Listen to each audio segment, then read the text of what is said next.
ഇവിടെ പറയാൻ പോകുന്നത് ഒരു കാക്കയുടെയും ഒരു കുറുക്കന്റെയും ഒരു കഥയാണ്.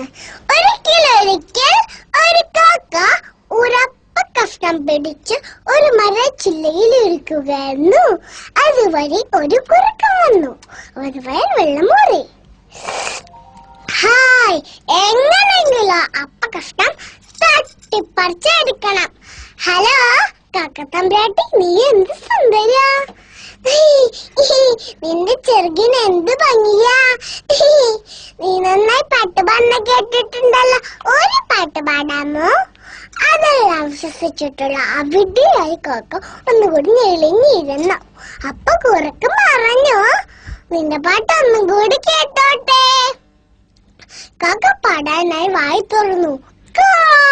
അപ്പൊ കഷ്ണം താഴെ വീണു. ഓടിച്ചെന്ന കുറുക്കൻ ആ അപ്പക്കഷ്ടവും എടുത്തോണ്ട് ഒരു മൂളിപ്പാട്ടും പാടി അവിടെ സ്ഥലം വിട്ടു. കാക്കയ്ക്കാണെങ്കിൽ സങ്കടം വന്നു. കൂട്ടുകാരെ, ഇതിലൊരു ഗുണപാഠമുണ്ട്. വെറുതെ പുകഴ്ത്തുന്നവരെ വിശ്വസിക്കാൻ പാടില്ല. നന്ദി, നമസ്കാരം. കഴിഞ്ഞു.